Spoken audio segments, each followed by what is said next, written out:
Assalamualaikum warahmatullahi wabarakatuh. Waalaikumsalam warahmatullahi wabarakatuh. Perkenalkan, nama saya Cinta Claudia Hasan dari kelompok 1, serta anggota-anggota saya. Yang pertama ada pemateri ke-1. Perkenalkan, nama saya Abdul Yakuba. Pemateri kedua. Perkenalkan, nama saya Ariel Rahman Alatani.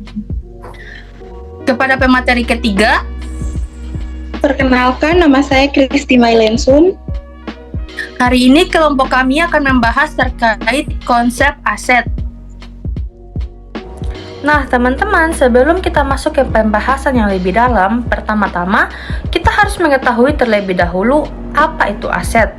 Aset adalah sumber daya yang dimiliki oleh perusahaan dari transaksi-transaksi masa lalu yang kemudian dapat memberikan manfaat ekonomi di masa depan, serta dapat diukur secara andal seperti kas, peralatan, dan hak paten.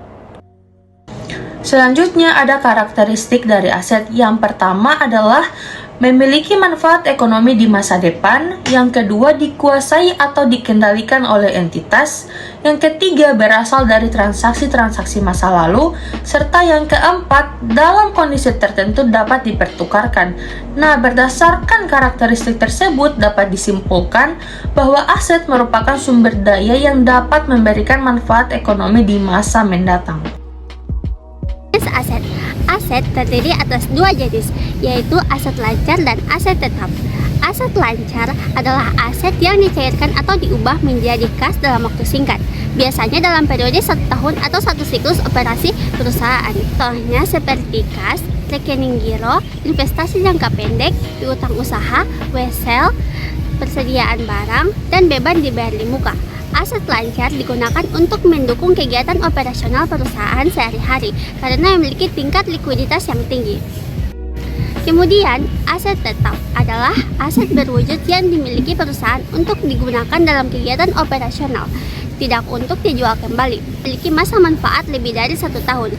Contohnya meliputi tanah, bangunan, mesin, kendaraan, inventaris, dan perlengkapan. Aset tetap mengalami penyusutan seiring berjalannya waktu, kecuali tanah, karena nilainya dapat berkurang akibat penggunaan maupun faktor lainnya.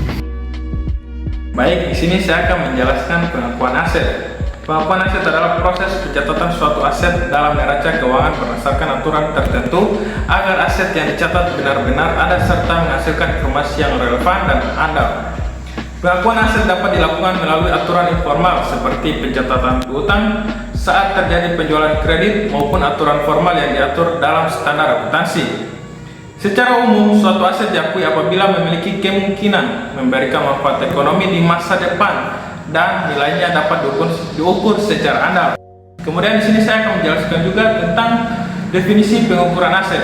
Pengukuran aset adalah proses menentukan jumlah rupiah yang harus diletakkan pada suatu objek saat perolehan sebagai dasar pencatatan dalam laporan keuangan.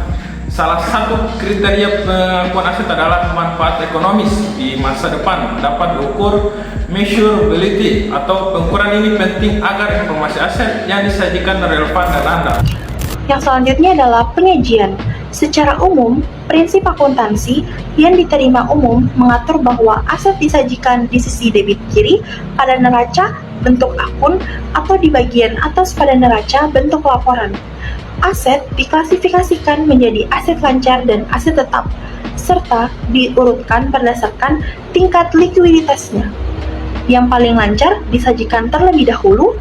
Selain itu, kebijakan akuntansi terkait aset tertentu seperti metode depresiasi dan penilaian persediaan harus diungkapkan dalam laporan keuangan.